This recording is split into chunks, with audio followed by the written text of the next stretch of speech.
Welcome back, everyone, to another episode as we continue our Hispanic Heritage Month celebration. Today, we are speaking with Ruben Ayala. Ruben is the CEO of Triple Nikel, an Army Special Forces veteran. He is also an experienced business owner with demonstrated history of creating opportunities in the retail industry. Ruben, the Borinqueño, the Renaissance man, welcome to the show. Pues muchas gracias por tenerme otra vez y un placer hablar contigo. How's everybody doing? Thank you for having me back. Oh, absolutely, brother. This is an opportunity that I did not want to miss. Folks, you see me, if you are looking in the video, I'm sporting Triple Nikel because I really love what this company is about, what they're trying to represent, and what they are trying to do in our communities. But Ruben, before we get into all the conversations we're going to have today, tell us a little bit about you. Sure, would love to. And again, thank you, Enrique, for having me on. And a real quick 30-second snapshot for those who may not know who I am. Ruben Ayala. I'm Puerto Rican. I'm from Puerto Rico, born and raised. Santurce, Canóvanas, and there on out. But born and raised on the island. Went to high school in Texas. My mother, she joined the Army later in life. I was also an Army brat, so I have a bit of a unique journey in that regard. Went into the Army myself and did a lot of different jobs. I finished up my career, as Enrique said, as an Army Special Forces officer. And after service, I entered entrepreneurship and been doing that ever since. So I really haven't had a job since I've been out of the military. It's weird. It's funny that you say you really didn't have a job. Let me tell you, entrepreneurship is a job all in itself. It's probably 100 jobs and wrapped in one. But folks, today we will be speaking about Hispanic entrepreneurship, which I'm excited about. Some folks may say, oh, entrepreneurship is entrepreneurship. No, there is a little thing called Hispanic flavor that I tell you is unique. And so before we get into all of the great stuff that we will be covering, first of all, Ruben, thank you for choosing the entrepreneurship route. The reason I am wearing my garb today is because you did so, right? You and three other great Army veterans that served together, worked together, and are now working this thing called Triple Nikel. So what was your journey like in the military as a Hispanic? The journey was rough at times. And, you know, as I mentioned, my mother, she joined the military and she did so out of necessity. And when she joined, I was 5 years old. She just recently divorced. You know, she did not know English really well.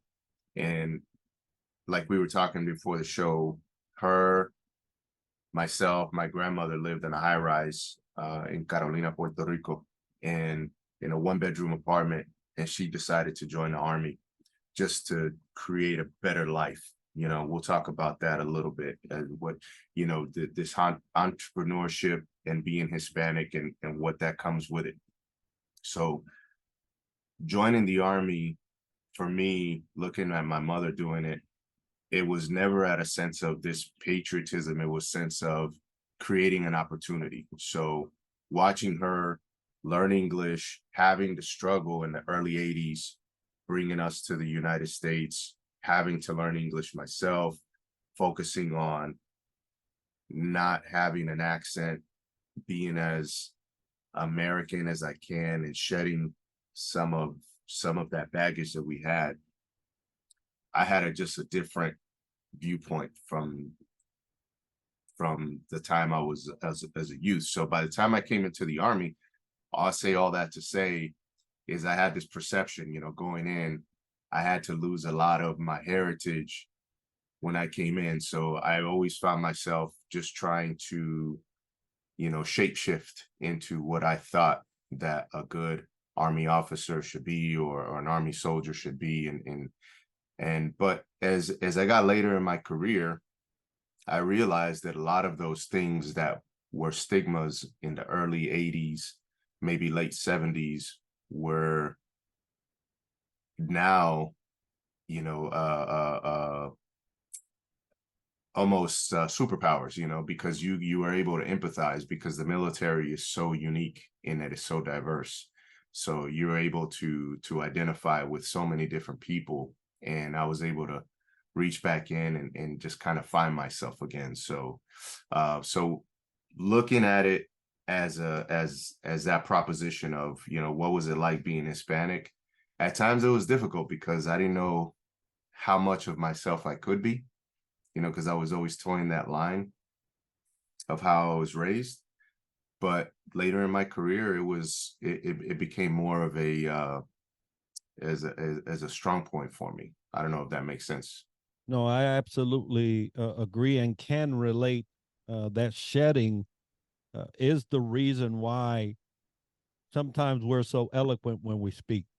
We were made to make a choice, right? Either keep our accents, right? That sometimes were made fun of, or we were told we would not be understood if we continued to display that. And so there is a shedding, as you well stated, that happens when you are in service. Uh, Typically, it's shedding all the bad things that you learn so that you can learn some good things. But what the military doesn't understand is that sometimes that shedding goes farther into us as who we are, right? Yeah. I remember even sometimes I've felt like after service, I could not go back to Puerto Rico because I would not be treated the same. And sometimes that did come about. I would be referred Yeah. to as a Puerto As a Rican, but referred to as de allá afuera. no, you what you just said is 100% correct, and you feel like you don't belong.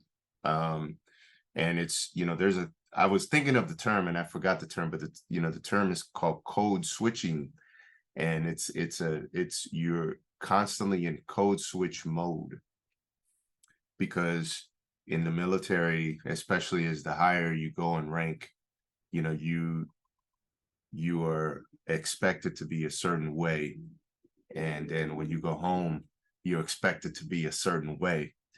And yeah, it's tough, man. It's hard, but I hear you. Yeah, I and hear I you. tell you that so there are challenges, folks, for you that are listening and want to peek in to the life of Hispanics.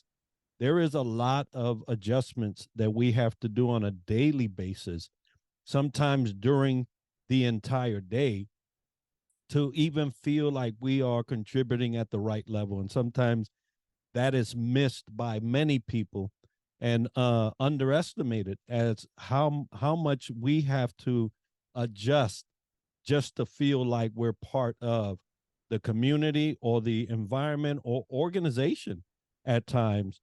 So please consider that when when you have Hispanic employees or members of your group, that they may have this going on and you are not aware of it. Now, in all of that, Ruben, you mentioned, hey, you saw your mom come in.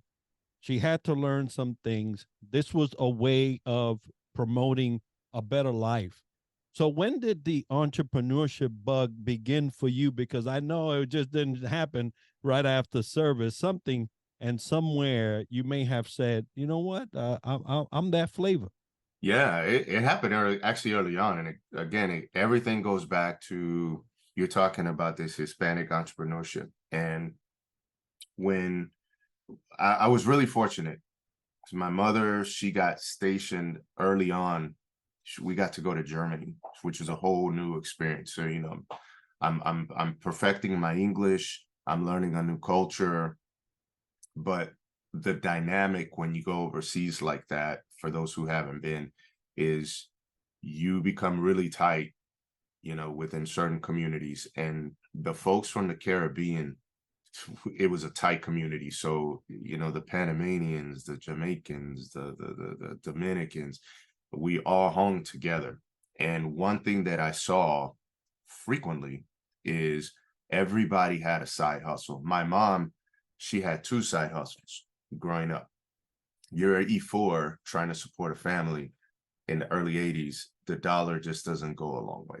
So she made cakes and she did hair. And our house was always full with people either picking up cakes or she was doing hair.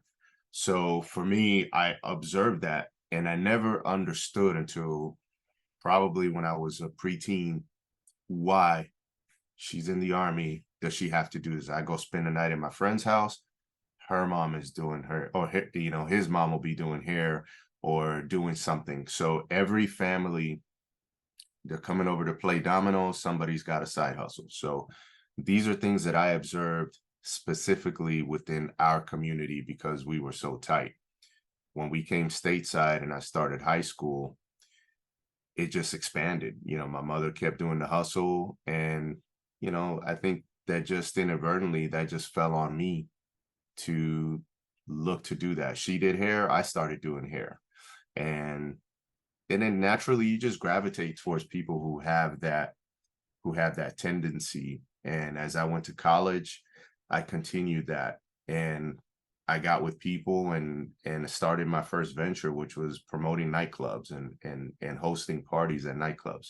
I don't recommend people do that, but you know, this is what we did growing up, and it was just always a thing for me to always have something going on. But yeah, to answer your question, it all goes back to my mom. And as you're talking, I don't think I've ever given my mom, may she rest in peace, her credit for actually exemplifying entrepreneurship. Because I can remember my mom full of brush, de que Avon, de que Mary Kay, you name it, she was in it, and she was doing it for the sake of making sure that the money was flowing through in order to sustain her family. We were also raised in a single mother home. I remember it wasn't until I was 13 or 14 or so where she actually got a partner that lasted throughout her life. But it was her. It was her hustle, her desire to ensure that we had, bread on the table, some warm food to eat at night. Before I start choking up, let me let me divert from that, because moms don't get credit as they Yeah. do, and they should, for all the things that they have to do, and not to disregard what dads do. But when you're in a home and you only have one parent and it's a mother, if they're good, right? Because not all of They them make it are happen. good. Yeah, they If make it they're happen. good, they're making some things happen. So as we're talking entrepreneurship, the grind that Hispanics have to deal with, apart from that, in Mhm. your opinion, what makes Hispanics such great entrepreneurs? This may ruffle some feathers, but I think that when we look at Hispanics, right, you know, and I'm just gonna just be as blunt as I can. I think that there's the Latinos that come from either, you know, their point of origin, let's just put it that way, who immigrate here. They have a different level of hustle than the generations that are just brought up here. Coming to America, searching for opportunity, you come with no plan B. And I think that that right there is something that really sets apart the Latino community and can be said of other immigrant cultures, whether you're coming from Africa, Europe, whatever the case may be. They make great entrepreneurs simply because they don't have a plan B. And maybe from where they're coming from, they don't have the resources that we have here inherently, and they have to be innovative. If you ever notice, when you're up against the wall, you'll find a way. You'll find a way to eat. You'll find a way to feed yourself. You'll find a way to get out of it. And that, when that is your daily life, you are just innovative. And I think that that hustle makes them so great. That's why you see so many Latinos and Hispanics here with doing so many different things. What I do see, unfortunately, is their kids, and then they have kids, they take a lot of that stuff for granted. So I won't say in general Hispanics make great entrepreneurs. I'm saying the folks coming over here, they got that hustle mentality, and hopefully their children take that and they run with it. So hopefully I don't ruffle any feathers, but I think I'm being true in that statement. And I echo that, right? It's not the Hispanic that makes great entrepreneurs. It's the fact that there's an element in the Hispanic community that the rest of America does not have to deal with. Mm-hmm. And when you have an uphill battle every turn that you make, it makes you into a seasoned and hardened person in the business world, right? They are going at it. And just look at it. Anybody that I remember growing up in the Bronx had a corner store or had a small business were all immigrants. And I was surrounded by that. So all I saw, that was normal for me, right? The rest of the world, you would ask me, what does a business owner look like? I would describe my block, right? Because they all came here with a mission. And it was like, it's that mission or we don't have anything, right? I have a friend, a fellow brother, Air Force officer, Kofi. You know, a handful of years, maybe 7 years ago, he came to this nation with his wife, his daughter, and a set of luggage. You know, less than $100 in his pocket. And now, 7 years later, he's an Air Force officer. He has 2 companies, one publishing company, one apparel company similar to you guys, and he's doing it, right? When I have seen fellow Americans growing up throughout my whole life, and I go back to the block and they're still there, right? And so it's a different kind of hustle. All right, so I agree. It is, bro. It is, bro. What, you know, I tell my kids this all the time. When you don't have, I think it's easy when you have generations that you can revert to back home, you know, in another state, and everybody's settled and has their legacy. You know that you have something you can fall back to. You have land, you have property, you have whatever. You have this generational wealth. But when you come here with nothing, and your mother is back in wherever you came from, or all your family is back from where you came from, you got to make them proud. You're building something, and you can't buy that. You can't pick that up in a book in Barnes and Noble. There's no podcast that can teach you that. And that right there, man, that's intense, man. And that's why I look up to my mom so much. Like, I don't know if I can do what she did, man. She's hardcore. I'm glad she did, though. Yeah, and I'm glad she did as well, because the product is you and what you are doing. Now, for those Hispanics out there, they may not have the umph that we're talking about right now, but are interested in entrepreneurship. What are some ways that they can up their game in the entrepreneurship world? Yeah, read. You got to read. You know, that I think that's the number one fundamental for just expanding your mindset, because you can easily learn from others' mistakes, others, you know, benefits and experiences, and you can do it for free. Go to the library if you don't have the money to buy the book or do Audible. That's one way. Number 2 is to find a mentor. There's always somebody who's going to be willing to talk to you. You don't need to have Diddy or Warren Buffett or Jay-Z as your mentor. It could be somebody that's local, that has been in business for 30 years. He may not be a millionaire, but you know what? He's paid his bills. He may, or she may have paid off her house. She has her car paid off, and she has her stuff together. More than willing to talk to you. I have found that there are more people that are willing to impart their wisdom and knowledge because they want to see the next generation do better, simply if you ask. And that's one thing in our culture that I will say we are bad at. We are so ego driven that we will not take the time to ask for help. And the manliness, whatever it is, you have to shed that, and you have to be willing to ask for help. People are willing to do that. Those two things. We're singular, but we're not alone, and we all affect each other.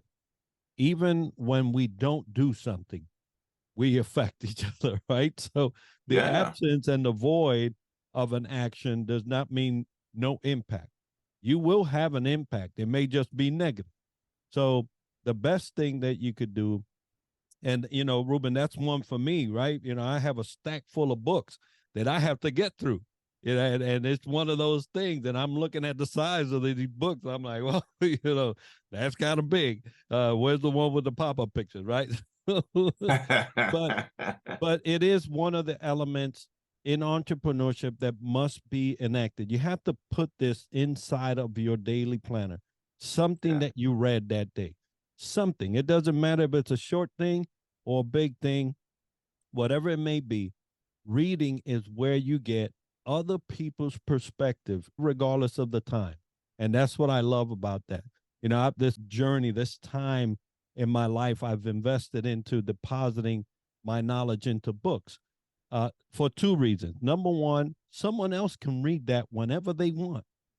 And number two, 1,000 years from now, can go back and see what their forefather talked about and thought about every, in regards to the subject matter, in this case, leadership of throughout time.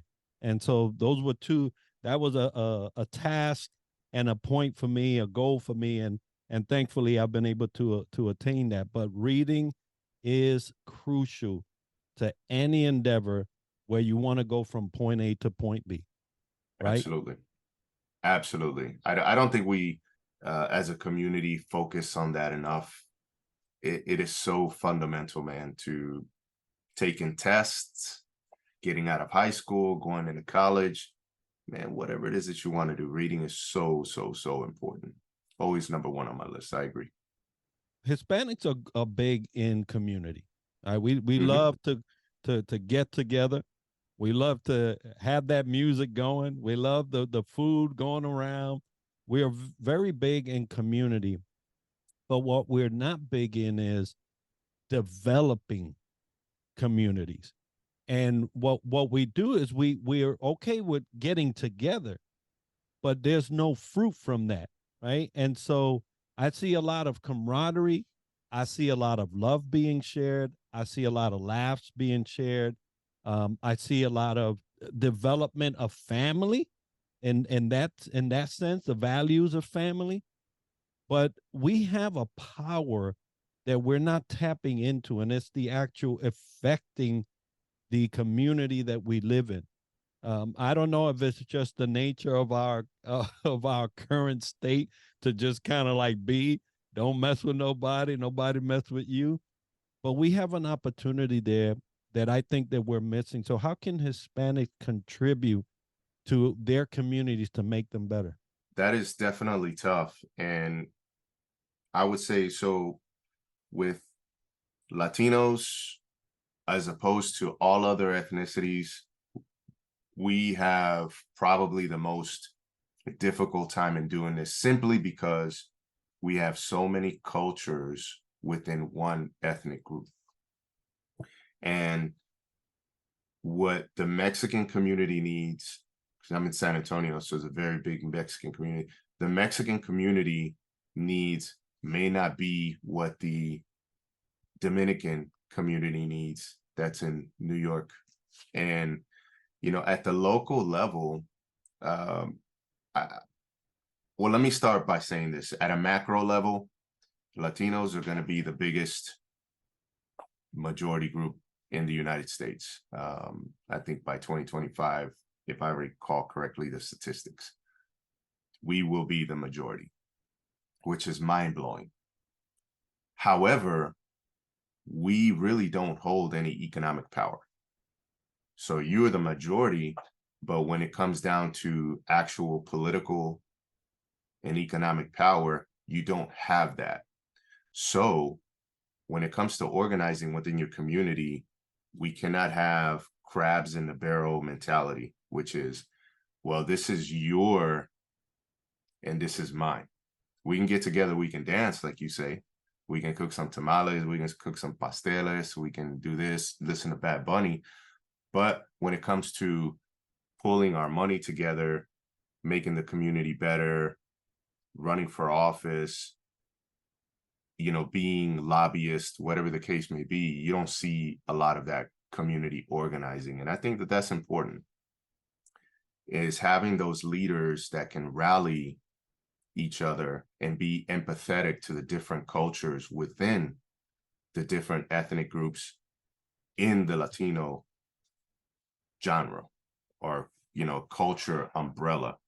And I think too much we get this misconception that when we talk about Hispanics or Latinos, you're talking about one person, but in reality, man, it's a lot of different subgroups. And if we can understand that, I think it's a good pathway to bettering our communities. Does that make sense?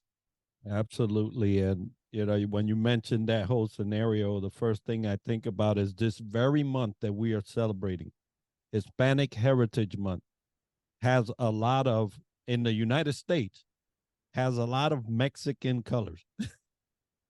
for, for some reason, America has just chosen one specific group in all of the Hispanic communities. It's easy. Yeah, we border them. Exactly. And you know, that just goes to show you the insensitivity that has really been at the backdrop of their decisions to represent their Hispanics among in their country. And you know, we do more of the right sizing than anybody else, right? Because when we set up things, we have like multiple flags, all the nations that represent Hispanic speaking, and then we have to adjust that, right? It's not something that's driven by our nation. So, folks, when you think about Hispanics, Latinos, remember that there are subgroups that comprise that genre of people. And you have to be at least aware, be aware that that actually is a thing, so that you don't go and upset some people by your festivities and you're like, what's this, right? But in any case, Hispanics that are listening, Latinos that are listening, this is the time for us to get more together than ever. This is the time where, like you said, Ruben, that we must not have the crab mentality as we progress forward. Because when you're a majority group and you have it together like that, there's a lot of power there.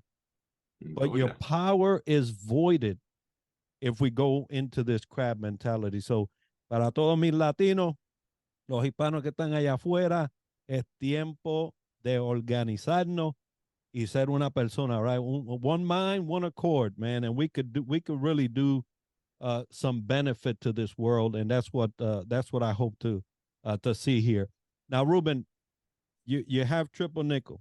I see a podcast that you guys do. There's all kind of other activities that you guys are part of. What do you have coming up that the audience should be aware of, and how can they get a hold of you, Triple Nickel, and all the things that you guys do? Yeah, we have our hands full, but right now, if you want us, the best way to support us at the moment is to obviously follow. You can follow us on any platform, triple_nickel, NIKEL. If you want to shop with us, it's really simple. You can shop on our website, triplenickel.com. You can go to Kohl's, find us in Kohl's.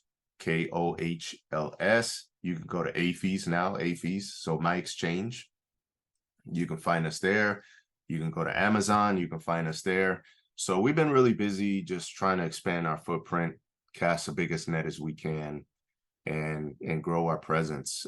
We have a lot of cool stuff in 2024 coming up. I can't really talk about it at the moment, but as we do, I'll let you know.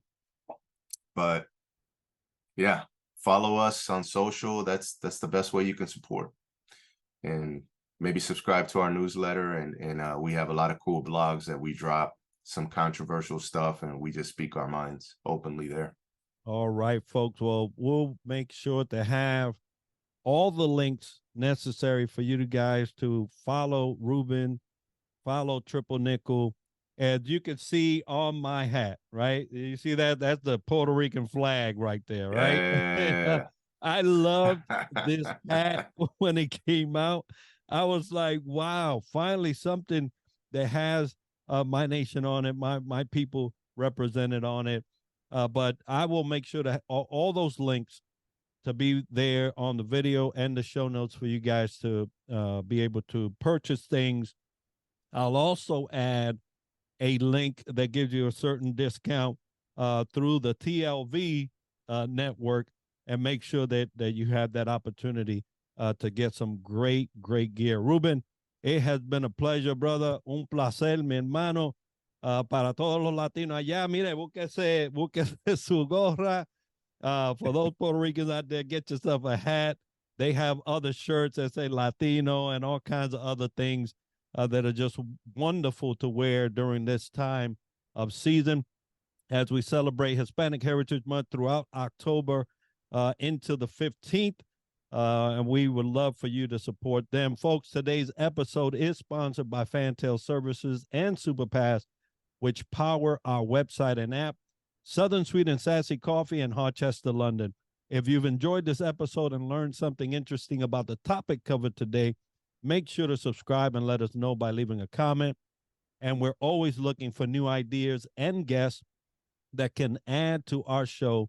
So if you know someone or have a topic that you would like featured on the podcast or want to sponsor our show, we love to hear about it by emailing us at triadleadershipsolutions@gmail.com. And be sure to tune in next week for another episode where we dissect leadership from another angle. And as we like to end the show, success to you.